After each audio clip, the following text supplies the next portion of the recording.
Hello there, fellow nerds. Gonna keep it short this week because last week's was long and late, and I want to get this out there. I really haven't had time to process this episode because I just watched it, but oh my goodness, it was so fun. With explosions, space creatures, and characters quipping in the midst of battle sequences, it was just so incredibly Star Wars on a deep level. Structurally, I love these episodes where all the pieces get put in place to collide, and then as the episode goes on, the collision gets closer and closer, and then they do, and boom! All the threads. Thrawn and his fighters, Shin and the Raiders, Balin and Ahsoka, Ezra and Sabine, it smashes up against each other at the end. Ahsoka and Huyang were hilarious as always. Oh, not this again, he says as she's about to jump out of the ship, pulling a crazy Anakin-style stunt once again. It was fun to see her watch the hologram of Anakin helping her train, and it's easy to imagine that it's been a while since she pulled one of his recordings out. I've been sad for a long time that Kanan's holocron got destroyed in Rebels, because there were recordings of Anakin on there as well. Glad Ahsoka found some more copies, presumably wherever she found Huyang in the ship. We still need that story. Or maybe not need, but I'd enjoy it. Thrawn was great, the Night Sisters were creepy. I loved Ezra and Sabine's interactions. He's all surprised that Ahsoka's training her. And then refuses to use the lightsaber. My two main critiques of the episode match my main critiques of the whole show so far. One, we still don't have a lot of information, not on Thrawn's plan, not what Shin's motivations are, not about Balin's endgame. I found Balin fascinating all along, but we still don't know what his game plan is. Meanwhile, he's giving Shin extremely Jedi-like advice, but we don't know why. And I really was hoping to see him and Ahsoka come face to face again, and their fight was really cool, but I really had hoped he'd bring up Anakin again. We'll have to hope for that to come up with Thrawn next week instead.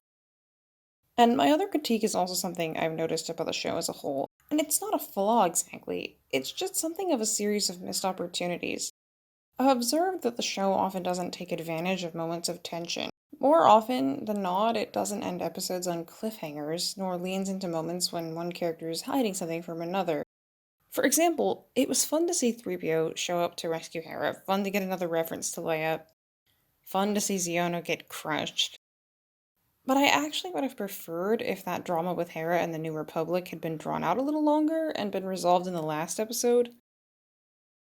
Same with the end of this episode. Rather than leaning into the fact that Ezra just got confirmation Sabine's hiding things from him, and ending on Thrawn's pronouncement that he's going to take advantage of Ahsoka's distraction, it ends with a happy reunion scene. Now, to be clear, I loved the happy reunion scene. It was amazing. But at the end of an episode, especially the second to last episode in a series or season, you should leave the audience on the edges of their seats, itching for the finale. And I am itching for the finale, but my critique still stands. Just a couple more notes. I love Ezra. He's still so chaotic and overconfident in him.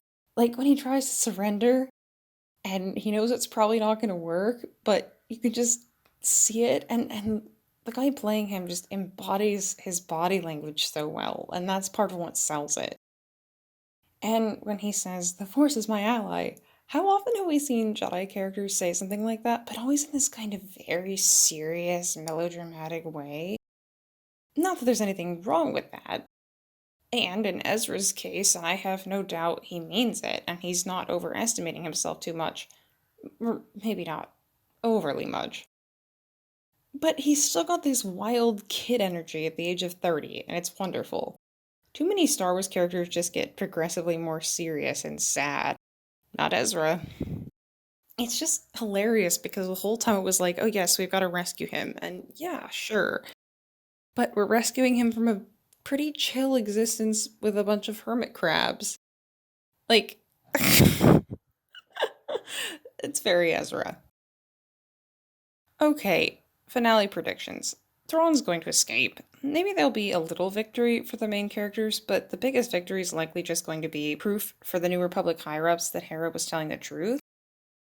I assume Hera will go find Zeb, or he'll show up to see her earlier in the episode, so he's introduced before Ezra and Sabine's return.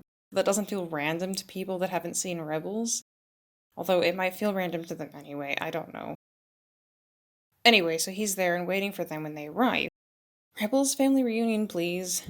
Jason getting revealed to Ezra, please. And I hope for some kind of moment for Ahsoka with Anakin, whether it's something she says.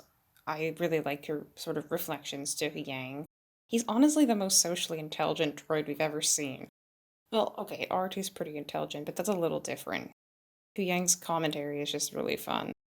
So, whether it's that or something that comes out of their confrontation with Thrawn or a meeting with Anakin's Force Ghost.